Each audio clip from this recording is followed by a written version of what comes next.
예, 안녕하세요. 2023년 12월 18일 정한영의 부동산 이야기 전세 사기 사건에 대해서 좀 언급을 하겠습니다. 뭐 개인적으로는 이제 전세는 없어질 수밖에 없는 제도다라는 이야기 했고요. 오늘 아까 지금 오전에 녹음한 것 중에 그죠? 우리 공공임대주택에 대해서 이야기를 했어요. 그러니까는 그 정부에서 건설회사들한테 그 민간 임대를 하게 되면 건축비라든지 세금 혜택이라든지 이런 지원을 하고 있고 그 올 초에 올 초부터 특히 이제 그 민간 공공임대가 지금 많아졌죠. 많아졌던 이유 중에 하나가 이미 건설회사에서는 안 좋아졌다 시장 자체가. 그래서 그 많이들 이제 안전빵으로 돌파구로 공공임대를 많이 지금 시행하고 있다. 그래서 여러분들이 보기에는 지금 저 많은 업체들이 다 망해야 되는데 어떻게 지금 저 공사가 진행되고 있는가 그런 생각을 할 거예요. 하는데 대부분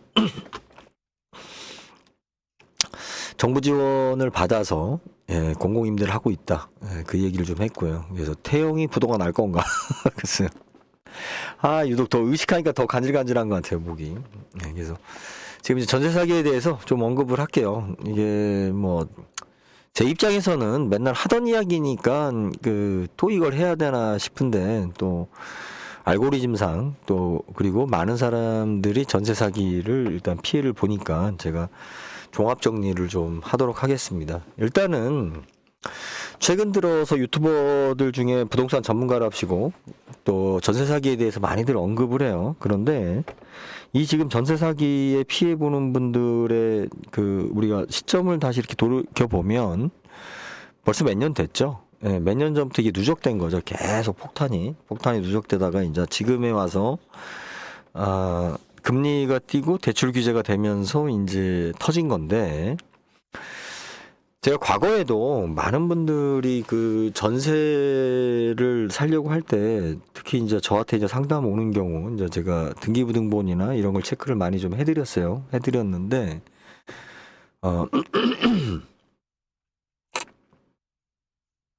전세를 하면 안 되는 거 이유를 제가 뭐 예전부터 많이 이렇게 설파를 했지만 뭐 저의 영향력이 없었으니까. 근데 요즘 와서 뭐 자기네들이 전문가로 떠드는 거 보고 참 기가 차요. 그게.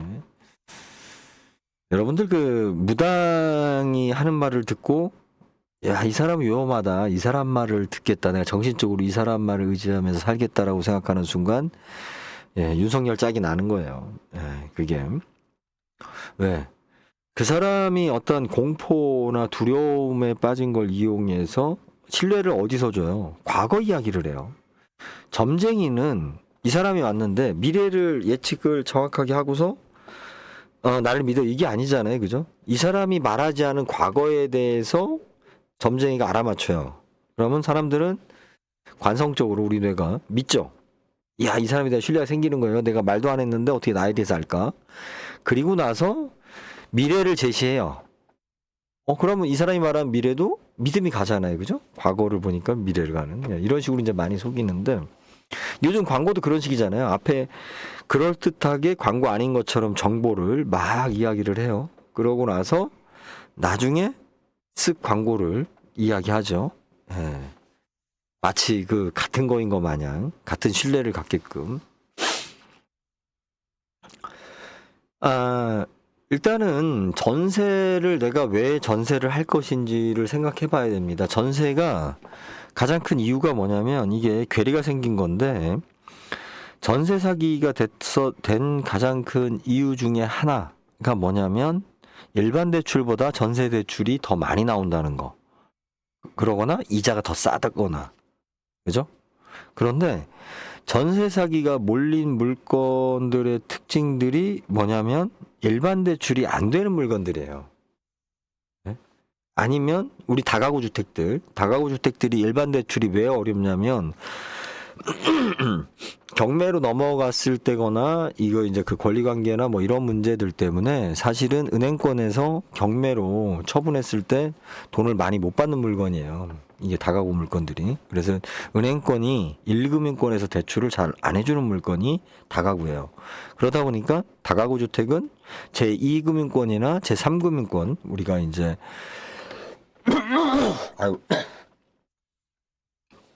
상금융권이라고 하는 거는 뭐 저축은행, 저축은행이라든지 뭐 캐피탈 뭐 이런 쪽이겠죠.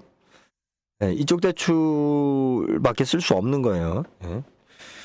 그런데 전세제도가 생긴 이유가 서민들의 주거 안정을 위한답시고 정부에서 어떻게 보면 보증을 쓴 거잖아요. 보증을 서주니까 금액을 많이 받을 수 있잖아요, 더. 이 자체가. 그러니까 여기서 이제 갭이 오면서 대부분 이런 사건이 일어나는 곳이 다가구란 말이에요. 다세대가 아니고. 우리 다가구와 다세대는 또 이제 구분을 해야겠죠? 못 해먹겠네. 왜 이렇게 오늘따라 간질거려요? 자, 하나씩 짚어봅시다.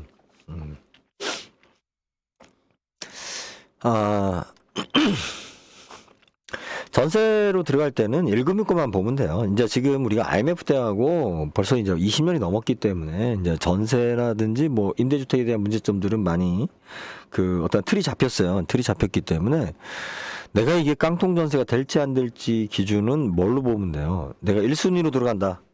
1순위로 내 전세를 잡는다라고 하면 1금융권에서 대출을 얼마나 해주는지를 확인해 보시면 됩니다. 그 갭이 큰가 작은가.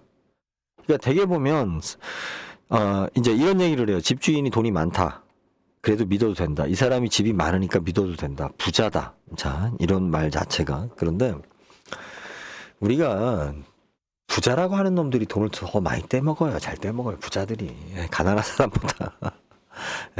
그래서 그렇고 이제 거기에서 중간에서 그 이제 우리가 신뢰도를 높이기 위해서 이제 공인중개사들이 엉뚱한 소리를 하는데, 자, 공인중개사들이 하는 이야기들 중에 그 우리 공제 있죠, 공제. 뭐 지금 1억이에요, 2억이에요. 나 그것도 헷갈리네. 2억 아니었나? 아유 죽겠네.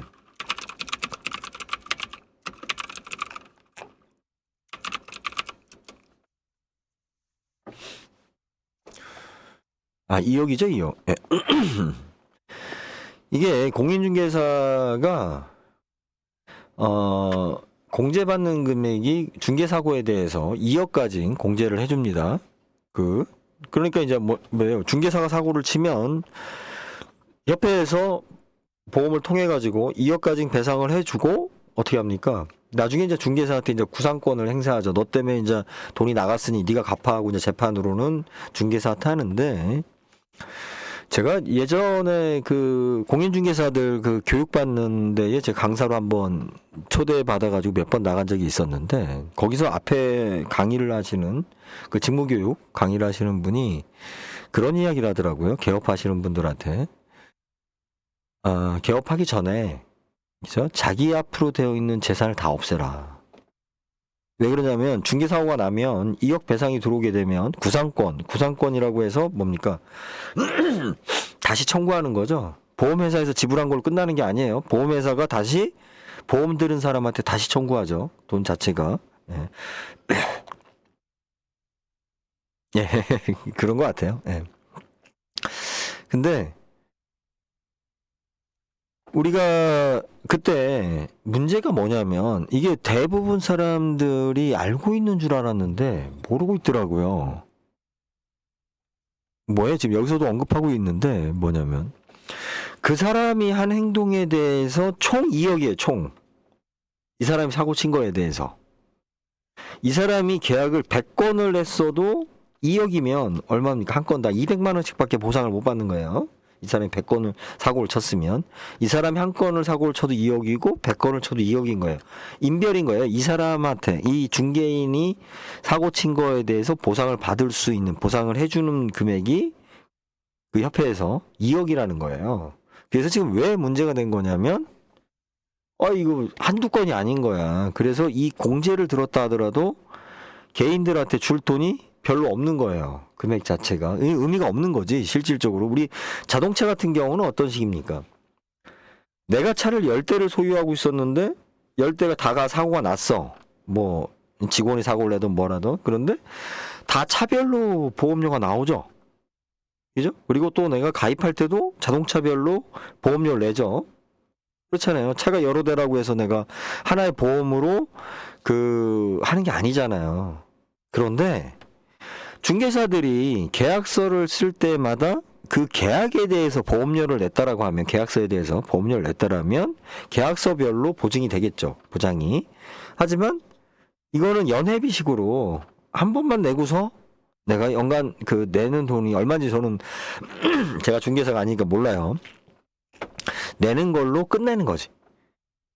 그러니까 제가 깜짝 놀랐던 게 중개인들한테 개업할 때 그 얘기를 하는 거예요. 망한다. 계약서 한번 잘못 쓰면 망하니까 그런 일로 소위 말해 좆되지 말고 다 그냥 자기 앞으로 재산을 남겨놓지 말고 공인중개사를 차리세요. 그리고 대부분 재산이 없는 분들이 공인중개사를 차려요. 자, 이렇게 해서 하는데 이분들이 갖는 가장 큰 문제점이 뭐냐면 뭐 계약서 쓰는 거나 뭐나 이런 걸 교육을 받겠죠. 나름대로 쭉 하겠죠. 예. 그런데 우리가 이제 요즘은 신도시가 많아지고 사람들의 이 이주가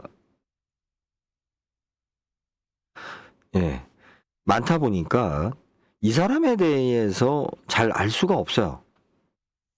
그 사람에 대해서. 그러니까 이 사람의 하고 있는 사무실, 그죠? 분위기, 뭐 이런 거, 예? 그런 거잖아요. 그런 것만 보고 우리가 브랜드만 보고 믿는 거잖아요. 분위기만 보고, 좋은 옷, 좋은 차, 잘 입고 다니고 뭐 이러는 거. 그런데 문제가 뭐냐면 광고예요, 광고. 여러분들 그 광고비가 상당히 비싸요. 의외로 건당 비용으로 봤을 때 상당히 비싼데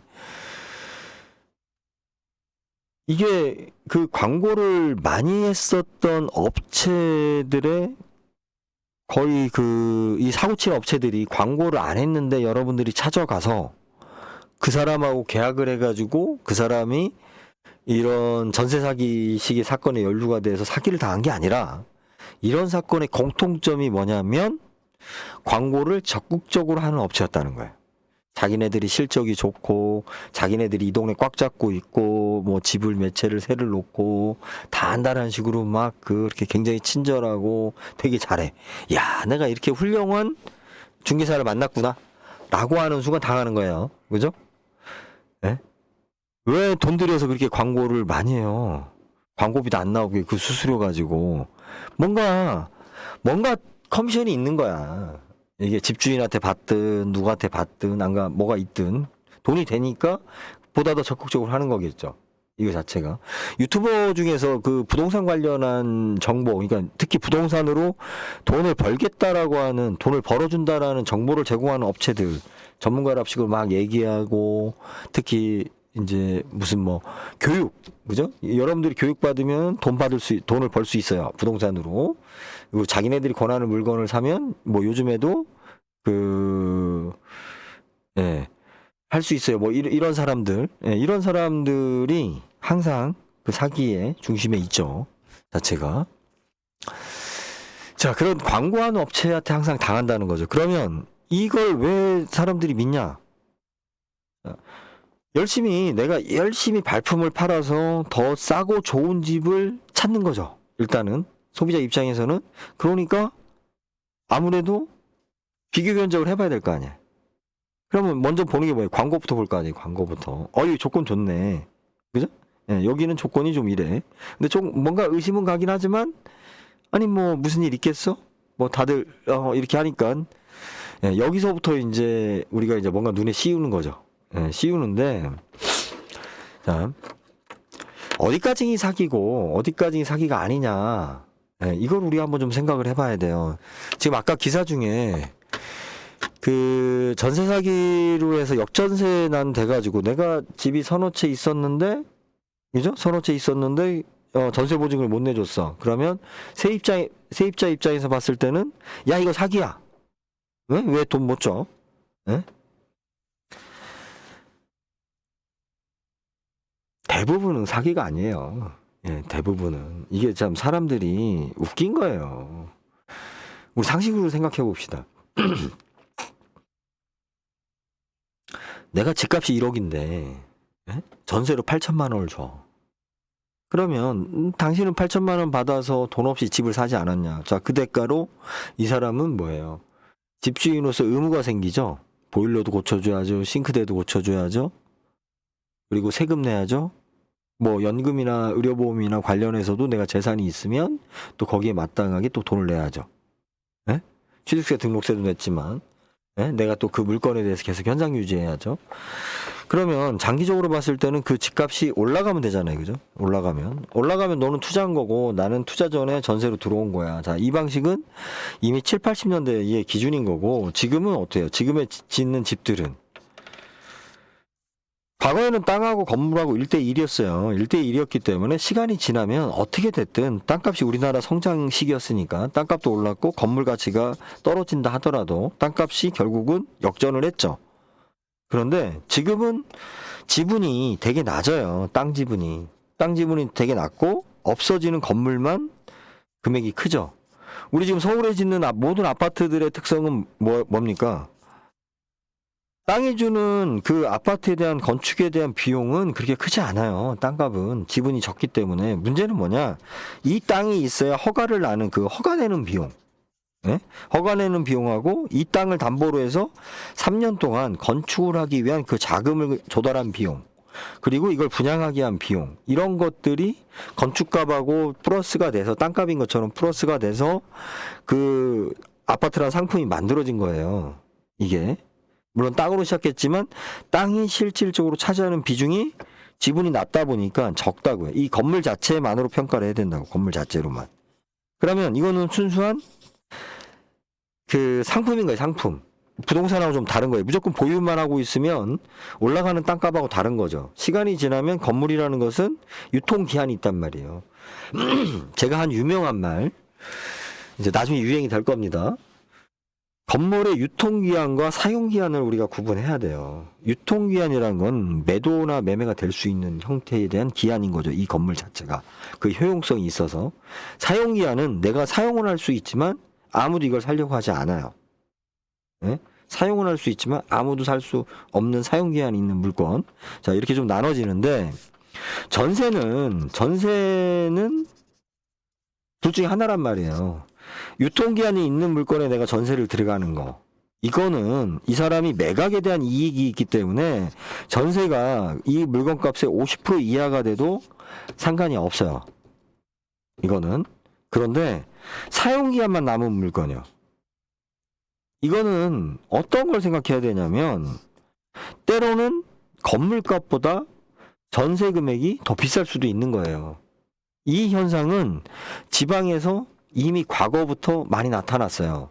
서울은 재건축이라는 것 때문에 이것이 이제 나타나지 않았던 것 뿐이지 지방의 공단 근처 같은 경우 저희 진짜 10년 전에 참 이 얘기 많이 했었는데 그 공단이나 이런 산업 현장 인근에 있는 아파트들 같은 경우는 재건축이 안 되기 때문에 사용할 사람은 있어.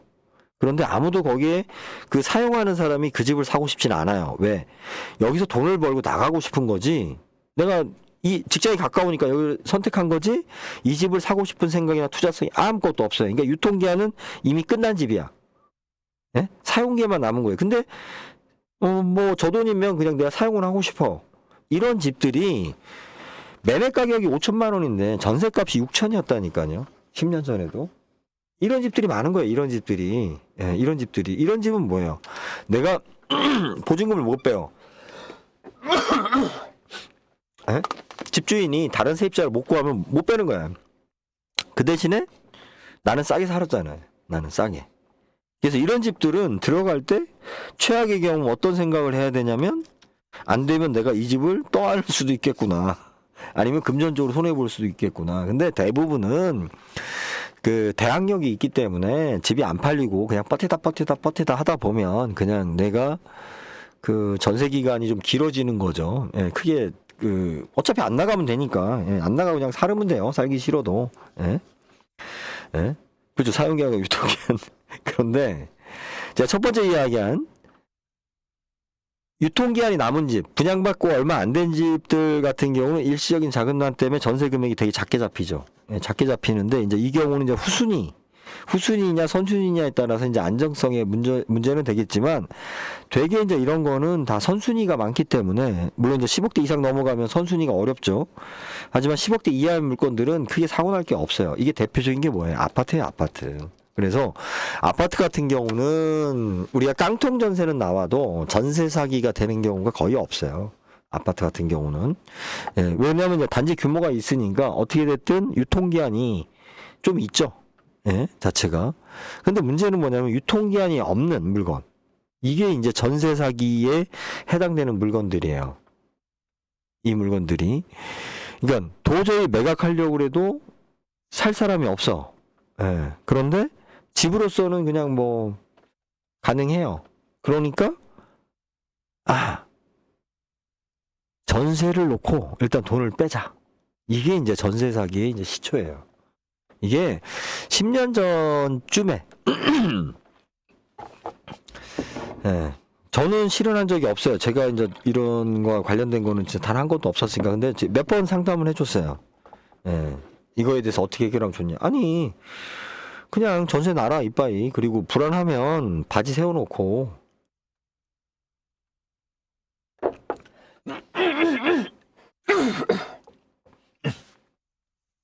이게 이제 그 원도심 지역이나 우리 신도시 중에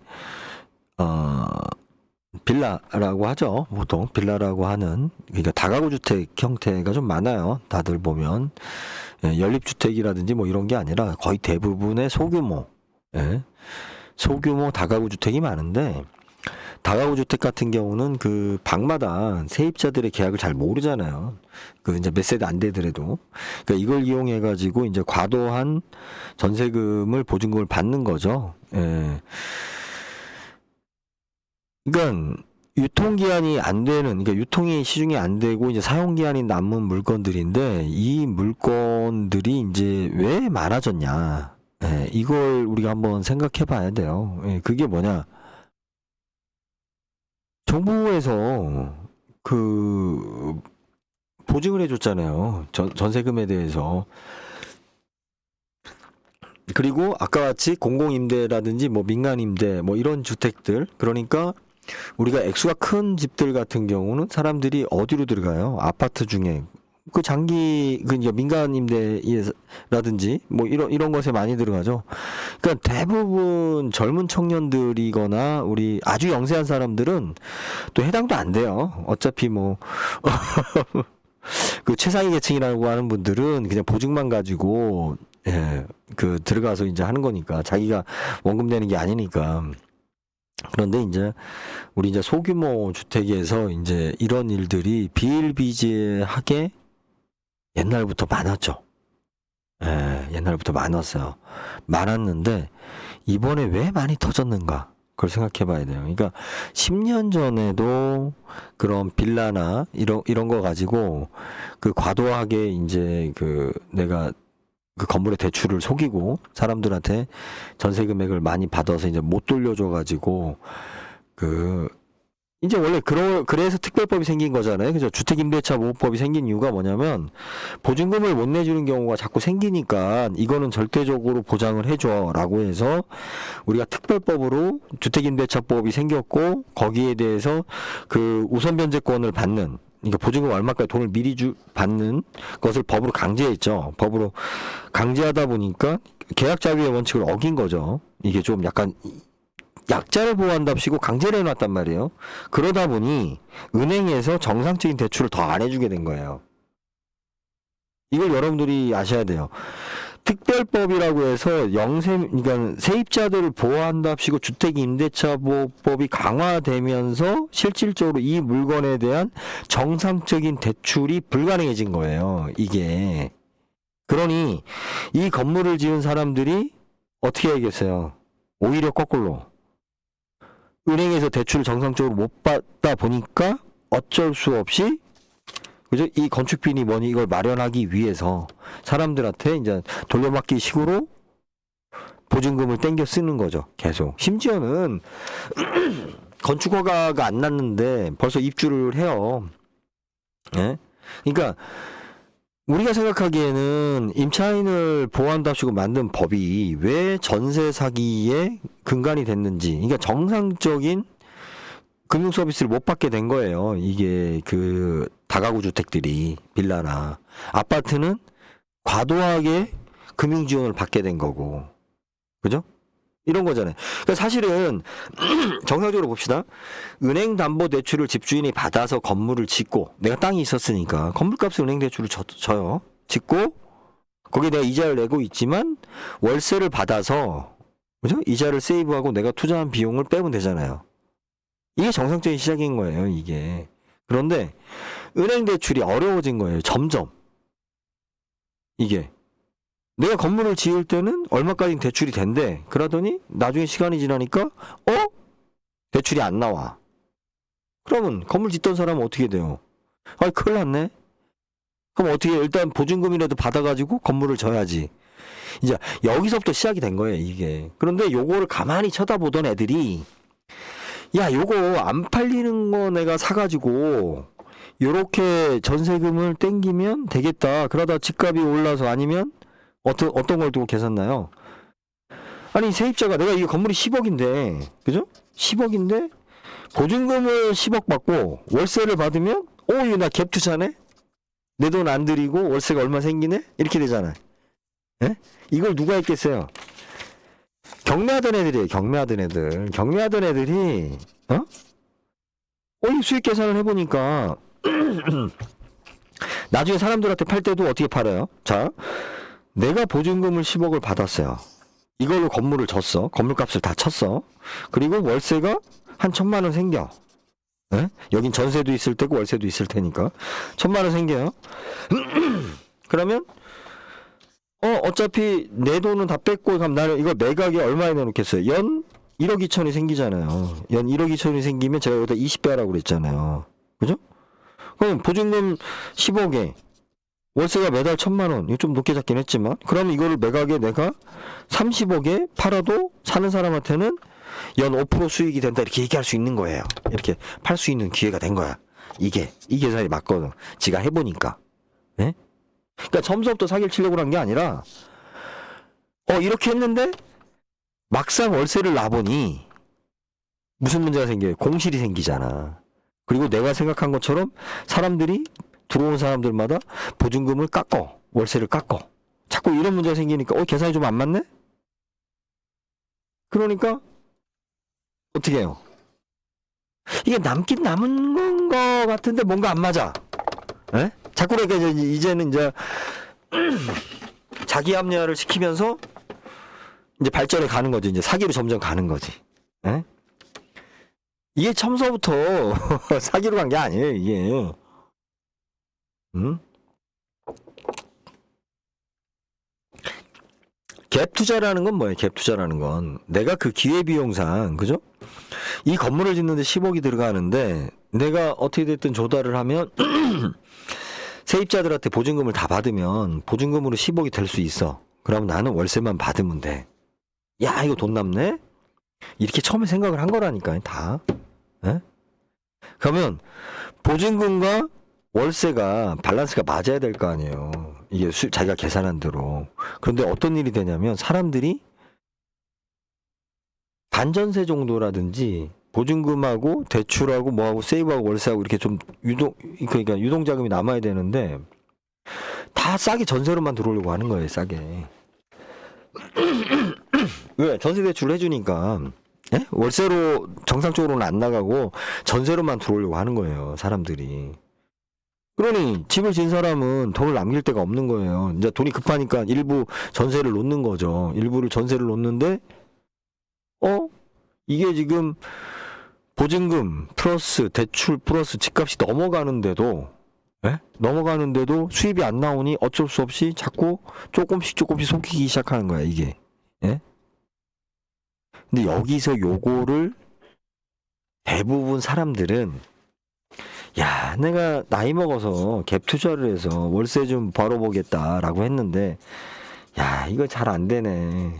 그러다 또 누가 보증금 빼돌래. 그러면 마누라한테 얘기해서 통장 깨, 적금 깨, 대출 빼, 신용 빼. 다들 대부분 사람들은 이렇게 넘어가는 거예요. 자기가 감당하고. 예? 그렇잖아요. 계약은 계약이니까. 그런데 여기서 이제 전문꾼들이 생긴 거지. 전문꾼들이. 예? 어차피 2년이다. 예, 2년이고 이거를 저거 한 거잖아요. 과도하게, 그러니까 소위 말해 바지를 세워놓고 걔한테 돈을 좀 챙겨주면서 형사 책임은 나 민사 책임 얘가 다 지면 되니까 자기네들은 일단은 보증금만 잔뜩 챙겨서 나중에 이제 돌려줄 생각 안 하고 아니면은 이제 돌려막기 하는 거죠. 돌려막기 이제 과도하게 계속 그러면서 이제 집값 오르기를 바라면서 그러니까 이게 돌려막기를 하다가 생긴 거예요. 제가 지금 얘기를 막상 하려고 하다 보니까 좀 저기가 됐는데 그래서 왜 지금 17명밖에 이게 형사 책임을 안 묻냐 그렇게 전세 사기가 많은데 이제 그게 아니라 사람들이 월세를 받으려고라는 욕심에 내가 현금은 적고 월세를 받을 욕심에 아니에요. 그러니까 그렇게 그건 나중에 생긴 문제고 처음에 시작은 뭐냐면 견적을 잘못 낸 거죠. 우리가 처음에 시작은 되게 이거를 했었던 초기에 있는 사람들이 돈을 버는 게 아니에요. 이 사람들도 같이 망했거든. 다 같이 망했는데 그렇게 망해서 이 물건이 다시 또 나오잖아요. 그죠? 예, 그럼 그때부터 이제 이런 전문적으로 아예 사기를 치려고 하는 놈들이 생긴 거죠. 초기에는 이렇지 않았어요. 예. 그러니까 옛날에도 전세 피해자는 계속 있었고 거기에 맞춰서 임대차 보호법에 대한 어떤 특별법 강행 규정도 생겼고 이렇게 이제 계속 시간이 맞물려 왔는데 이게 이제 농도가 짙어진 게 뭐냐면 이제 이렇게 쌓인 물건들이 있을 거 아니에요. 이게 참 이게 거의 하여튼 경매의 역사와 개를 같이 해요. 이게 한 10여 년 동안 그러면서 예전에는 내가 돈을 모아가지고 집을 져서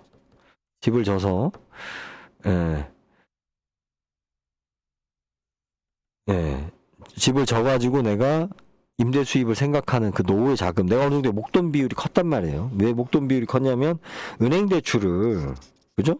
예, 잘 안 해주니까. 그리고 은행 대출로 해서 월세를 받는다는 생각 자체를 예전에 사람들이 안 했어요. 은행 대출도 잘 안 해줬고. 그런데 이제 이것저것 이렇게 각종 제도가 생기면서 조건에 맞추면 은행 대출이 가능해졌잖아요. 그죠?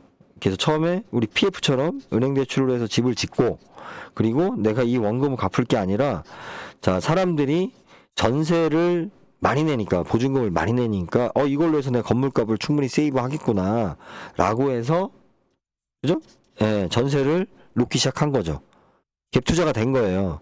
왜? 내가 받은 새마을금고의 은행 대출은 5% 7%인데 전세로 들어오는 사람들은 2%짜리를 들고 들어오니까 이 사람들이 총 건물값으로 봤을 때 이게 10억짜리인데 이걸 10명한테 전세를 놨더니 그 이상의 보증금이 들어오네? 정부에서 과도하게 세입자들한테 대출을 해주니까 예? 내가 10억짜리 건물 가지고 대출을 5억이나 7억도 받기가 힘든데 이거를 전세로 놓으니까 예? 전세 보증금은 12억 13억이 들어오네? 근데 이 사람들은 이자를 12억이어도 내가 받은 7억이나 5억보다 이자를 덜 내요. 금리가 싸니까. 그러니까 서로 맞는 거지 이바구가. 전세로 들어가는 사람은 내가 월세로 내는 것보다 전세 자금을 대출을 받아가지고 들어가면 내가 월세를 적게 내도 되니까 이 사람들은 전세로 들어가려고 하는 거고 전세를 받는 사람 입장에서는 예전에는 뭐예요? 월세로 내던 사람들이 다 전세로 들어오려고만 하니까 근데 전세는 내가 내줘야 되는 돈이잖아요. 월세가 아니고 이러니까 여기서 뭐가 어긋나기 시작하는 거예요. 이게 조금씩 이게 심했던 데가 경매에 그 많이 그러니까 인천하고 수원 쪽에 이런 인천 수원처럼 좀 그죠. 아예 못 사는 동네는 사람들이 월세로 사니까 상관이 없는데 좀 어정쩡한데 하여튼 야 이거 좀 힘드네 설명하기가. 그래서 일단은 그냥 정리 좀 합시다. 이게 참 이런 부동산의 공제증서는 지금 이야기했지만 공제증서가 2억 가입을 했어도 1억? 1억이? 2억이에요. 실질적으로 엠빵하는 거기 때문에 아무 의미가 없다. 그리고 이미 중개사 열기 전에 사람들이 부상권 때문에 자기 재산을 두지 않는다. 그래서 사실은 그 계약서에 대한 의미가 좀 없다. 그리고 지금 악석 임대인이 왜 17명밖에 없냐? 그러니까 이거를 전문적으로 광고하고 전문적으로 마케팅하고 이것만 전문적으로 하던 그 팀들이 있어요. 아주 이런 사람들이 그걸 아주 재미를 보고서 아주 밀고 다니는. 그런데 사실은 대부분은 이 사람들이 그 시장을 흐린 거죠. 이게 무슨 얘기냐면 나는 진짜 한우국밥을 팔고 싶어요. 그래가지고 열심히 좋은 고기 사다가 한우국밥을 만들었는데 아무리 계산을 해도 10,000원 이상은 받아야 돼요. 그런데 어디 한 군데서 그래서 한우국밥을 5,000원에 파네? 근데 의심스러운데 사람들이 거기가 또 맛집이라고 장사가 잘 되는 것 같아. 그거 어떻게 5,000원에 팔지 하라고 봤더니 뭐 이상한 거 소스 갖다가 팔아요. 그러면 나 혼자만 나는 정상가인 10,000원을 내가 올바른 가격을 10,000원을 받자고 하면 새가 나가겠어요? 안 나가지? 안 나가니까 자꾸 똑같은 거예요. 나만 간판에 진짜 한우다 10,000원이라고 붙이면 거기 부자들이 많이 살아서 검찰 앞에라 좋은 거 처먹으려고 오는 사람들이 많으면 팔리겠지만 이 동네 자체가 10,000원짜리를 먹을 수준이 안 되면 사람들이 입구에도 안 들어와보고 다 5,000원짜리로 갈 거 아니에요. 가격만 비교하고. 전세 사기 되는 모든 물건들의 대부분들이 뭐 다방이나 뭐나 이렇게 온라인상에서 광고로 어떤 놈이 싸게 밀거든. 환상적인 조건으로. 그러니 거기만 세가 나갈 거 아니에요. 거기만. 그러니까 나머지 사람들은 정상적인 세를 못 받는 거예요. 너무 거기서 세를 후려치니까 전세 사기 친 애들이. 그러니까 세입자들은 또 그게 좋다고 들어간 거고. 그러니까 이게 펑크가 나는 거지. 예? 이게 제가 지금 제대로 했나 모르겠네. 예.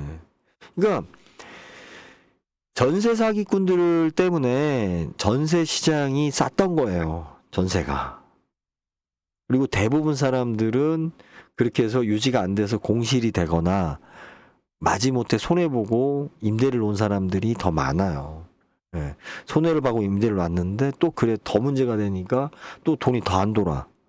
사실은 고만고만한 사람들이 사실은 전세 사기 놓은 사람들만 피해자가 아니라 전세를 놓은 사람들이 피해자가 많은 거예요. 걔네들 때문에. 걔네들이 가격을 후려쳤거든. 전세 사기 친 애들이. 얘네들이. 그러니까 몇 년 동안은 얘네들 때문에 전세값이 싼 것처럼 보인 거죠. 시장에. 예, 월세나 전세가 싼 것처럼.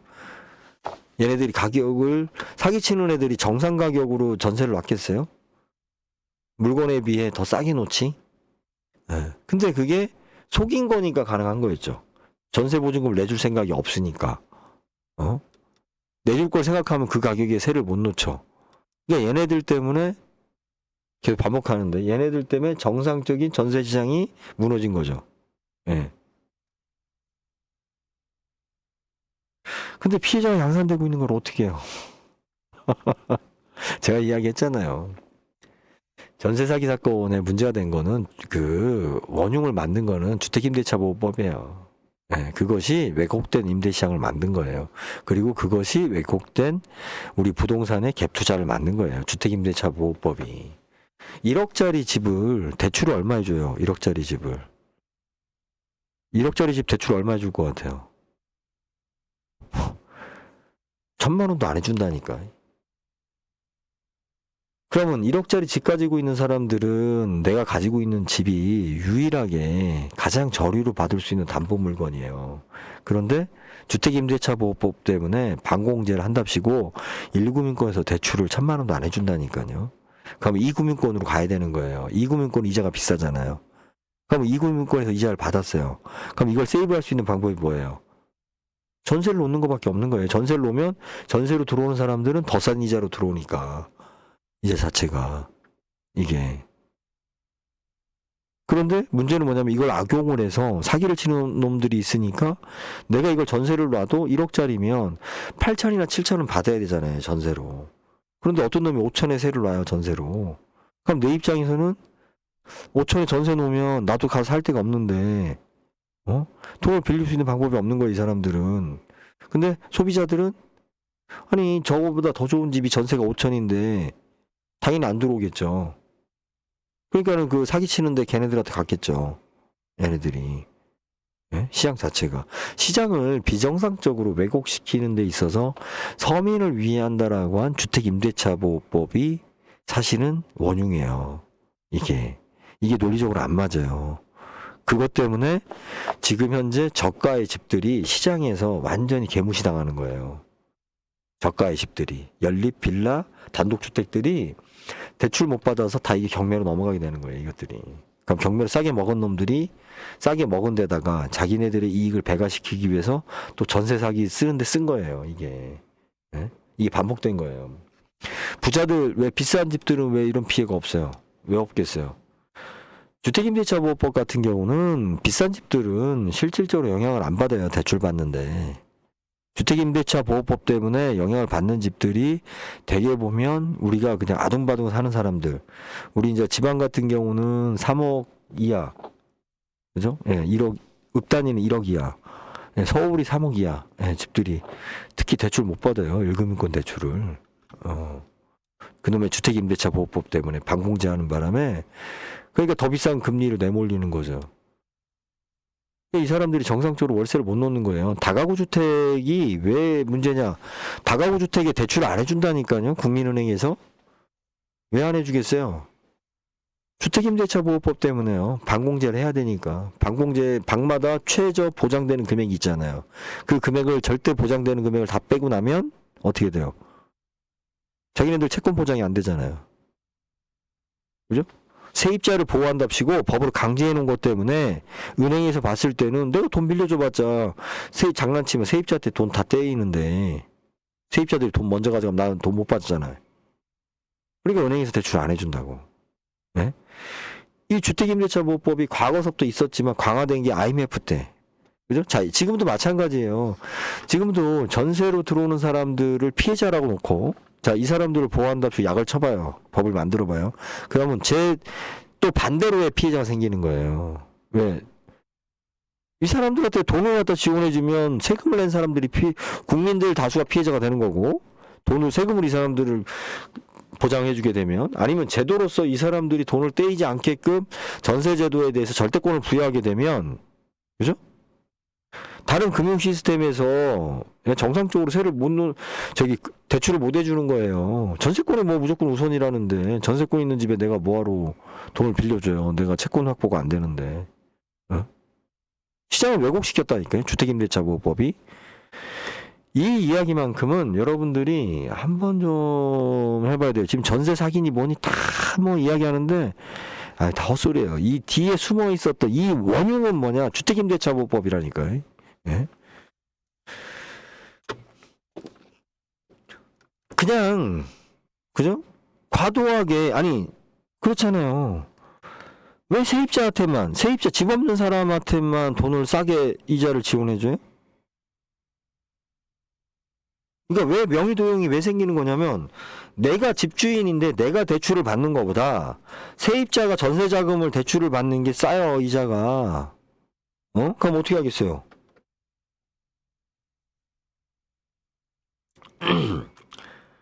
내가 대출을 얼마를 받든 뭘 하던 그건 집주인 문제고, 예? 세입자는 내가 사용한 시간만큼만 비용을 내겠다라고 하면 되잖아요. 예. 법이 지금도 이제 막연한 얘기예요. 막연한 이야기고, 그리고 이제 또 하나는 뭐냐면 전세가 당연한 권리인 것처럼 이야기를 해요, 사람들이. 예? 집주인이 오히려 이제 집값이 안 오르면 이제 그런 얘기 하죠. 아이 뭐 전세가 더 유리한 거 아니냐, 더 싸게 사는 거니까. 예. 전세는 당연한 권리가 아니에요.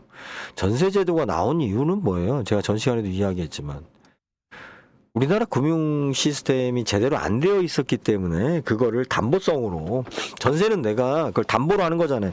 그러니까 서류상 담보가 아니라 내가 실제 가서 점유하는 거잖아요. 전세로 살면서. 예? 그건 담보성이 있는 형태로 해서 그 우리가 금융 시스템을 대처한 거죠. 예. 금융 시스템을 대처한 거지. 그 전세 제도가 뭐 앞서는 제도거나 합리적인 제도가 아니에요, 전혀. DSR 규제도 안 받으면서 대출 규제도 안 받잖아요, 전세는. 예? 그러니까 다 전세로 돌리는 거예요. 그 돌리는데 잘 안 되니까 뭐해, 바지를 세우는 거지. 예? 바지를 세워서. 근데 이게 이제 문제가 뻥 터지니까 이제 갑자기 이제 사회적인 분위기가, 원래는 다들 민사로만 알고 있었단 말이에요. 민사로만 알고 있었는데, 야, 너 갚을 능력이 없는데 빚을 냈으니 넌 사기야. 애시당초 갚을 능력이 없었잖아. 이걸로 몰아서 사기로 가려고 하는 거죠. 갚을 능력이 있냐 없냐라는 거를 우리가 주관적으로, 예? 객관적으로 중에 판단할 수 있어요? 객관적이나 주관적이나 판단할 수 없어요. 갚을 능력이 있냐 없냐라는 건. 갚을 능력과 상관없이 그 사람이 가지고 있는, 그죠? 자, A라는 물건이 빚이 예를 들어서 1억이 있어요. 예? 빚이 1억이 있는데 B라는 물건은 빚이 없어. 근데 두 개 다 집이 나왔어. 내가 그거를 임대로 써요. 그러면 지금 기준으로 봤을 때는, 자, 월세 30만 원. 자, 빚이 있는 사람은 월세 30만 원 받아서 내가 이자 내면 돼요. 이자를 25만 원 내든 뭐 30만 원 내든 금리에 따라서 거기서 이익을 가져가면 되는 거고, 빚이 없는 사람은 내가 월세 30만 원 받아서 내가 30만 원 이익 챙기면 돼요. 그런데 이놈의 주택임대차법 때문에 어떻게 생각이 되는 거냐면, 빚이 있는 사람은 월세를 30만 원을 못 받아요. 25만 원, 20만 원밖에. 빚이 있으니까. 네? 빚이 없는 사람은 정상적으로 30만 원 받을 수 있어요. 응? 이게 맞냐고요. 소비자는 똑같은 걸 쓰잖아요. 근데 왜? 바로 그 선순위 후순위 따지는 주택임대차 보호법이니 이런 것 때문에 시장에서는 전세를 놓을 때 그런 현상이 생기는 거예요. 이게. 그러니까 그거를 대놓고 속이는 놈들이 생긴 거야. 예? 다른 사람들, 대부분 사람들은 못 속이고 하다가 지금 깡통 전세가 된 거고, 이걸 전문적으로 그 틈을 이용해 가지고 뻔뻔하게, 예? 이제 소위 말해 간이 뭐 배 밖으로 나온 거죠. 예? 보증금이 매출을 생각하는 애들. 어? 그렇게 해서 이제 이게 사건이 터진 거기 때문에 실질적으로 진짜 많은 사람들을 전세 사기, 뭐 피해자는 많을 수 있지만 전세 사기로 만들 수는 없어요. 예. 좀 이해되셨어요? 또 정리하려니까 이것도 쉽지 않네. 예? 그 얘기를 안 해요, 아무도. 이게 왜 이렇게 불합리하게 됐나, 시장에서. 제가 지금 까놓고 얘기할게요. 단 한 사람도 이 전세 사기가 왜 반복되고 문제가 되는지에 대한 그 원인 중에 하나, 그리고 그 피해자가 누구냐, 비싼 집이 아니라니까요. 왜 청년들이 많이 들어가는, 아니 혼자 사는 사람들이 많이 사는 그런 소규모 주택에서 왜 이런 사건이 일어나는가? 주택임대차보호법 때문에 그래요. 서민들을 보호한답시고 만든 법 때문에. 예? 정상적인 1금융권에서 대출을 못 받으니까 어떻게 돼요? 이상한 쪽으로 빚을 내기 시작하는 거예요, 집주인들이. 그러니까 가격 자체가 무너지고 시장이 붕괴되다 보니까 그냥 헐값에 경매에 내던져지는 거지. 헐값에. 제대로. 예? 1억짜리, 2억짜리 집 가진 것도 집주인이라고 부르주아 취급받고, 나쁜 놈 취급받고 자본 착취의 대상인가요? 예? 전세 3억, 5억짜리 사는 사람은 서민이고, 예? 걔는 집주인이고 나는, 예? 세입자니까 난 보호받아야 돼? 이게 무슨 논리예요? 예? 이 웃긴 나라가 됐어요, 갑자기. 그러니까 뭐든지 지나치면 안 돼요. 진보 정권을 왜 사람들이 경계하는데요? 예? 민주주의 운동했고 우리가 이렇게 착하고 정의로운 일 했는데 예? 왜 사람들은 바보같이 국진당을 찍느냐? 그게 아니에요. 너희들의 논리가 그때는 맞았지만 지금까지 계속 그 논리를 피하는 것은 과다라고 느끼는 거예요. 경계심이 생기는 거예요. 저도 그런 생각이 드는데 예? 민주진영들 하는 이야기 보면 선을 넘잖아요. 예? 가끔 그렇게 안 느껴요? 선을 넘어가잖아요. 그러면서 특히 세금 제도에서 그런 거잖아요. 상속세가 그죠? 상속세 감면 대상이 몇 프로 안 된다. 그리고 그건 부자들한테만 5억 이상 상속할 수 있는 사람들한테만 부과되는 세금인데 왜 부자 감세를 하느냐? 이게 말이 맞아요? 예? 내가 재산세니 그죠? 내가 소득세니 다 돈을 낸 거예요. 다. 그러다 갑자기 내가 죽었는데 내 자식한테 갈 때 돈을 많이 줬으니 반을 떼가요? 난 써보지도 못한 돈을 내 자식한테 주는데? 예? 그냥 앉아서 그냥 부자가 된 사람들이에요? 그 사람들이?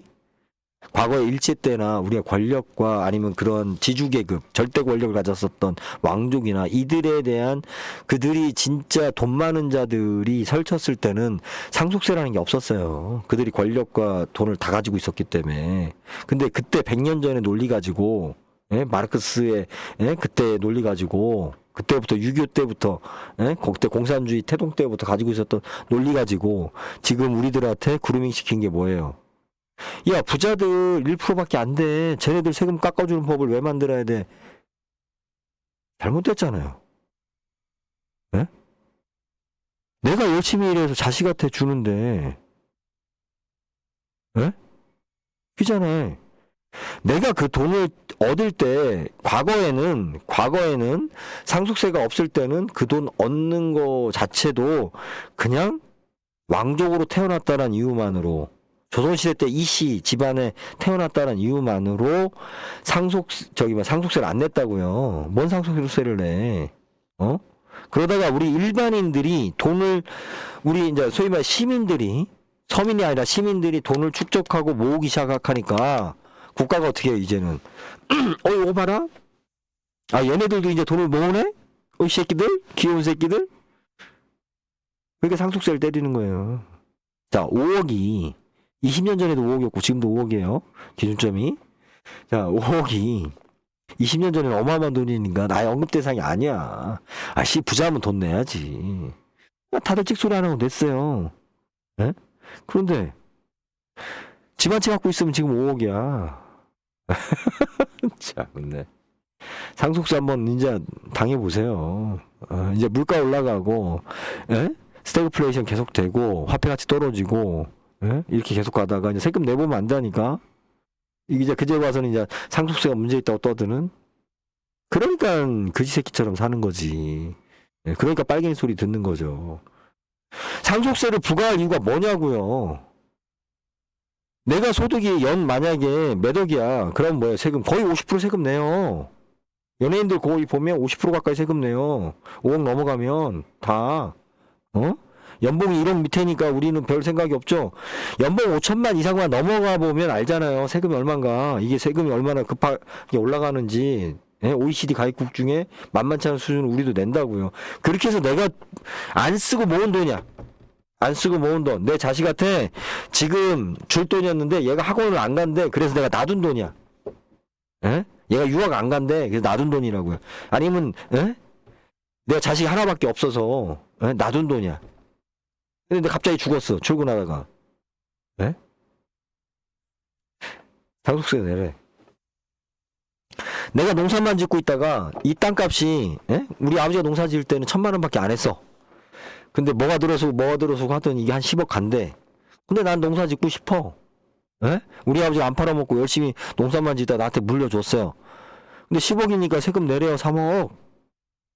이? 현금 만져본 적도 없는데. 나는 아버지가 농사 짓던 거 그냥 받았는데. 근데 옆에서 야, 너 부자니까 내라. 이딴 식으로 얘기한다니까. 예?